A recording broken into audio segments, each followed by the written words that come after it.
Bugun 27 oktyabr, ya'ni katta singlimning tug'ilgan kuni.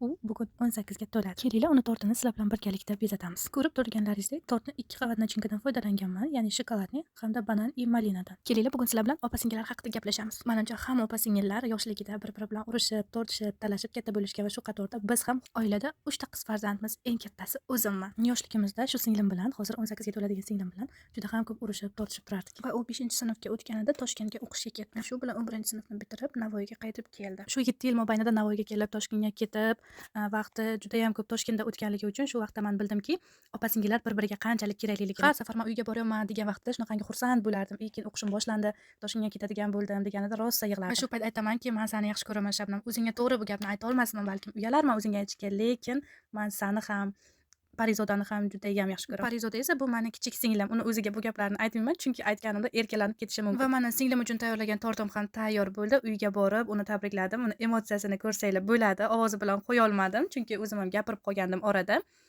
Agarda sizlarga ham shunaqa tortlar kerak bo'lsa, bemalol zakaz bersanglar bo'ladi. Endi esa videoga bitta like bosib, podpisatsiya bo'lishni unutmang. Bu videoni o'zingizni eng yaxshi ko'rgan singlingizga jo'natib qo'ying.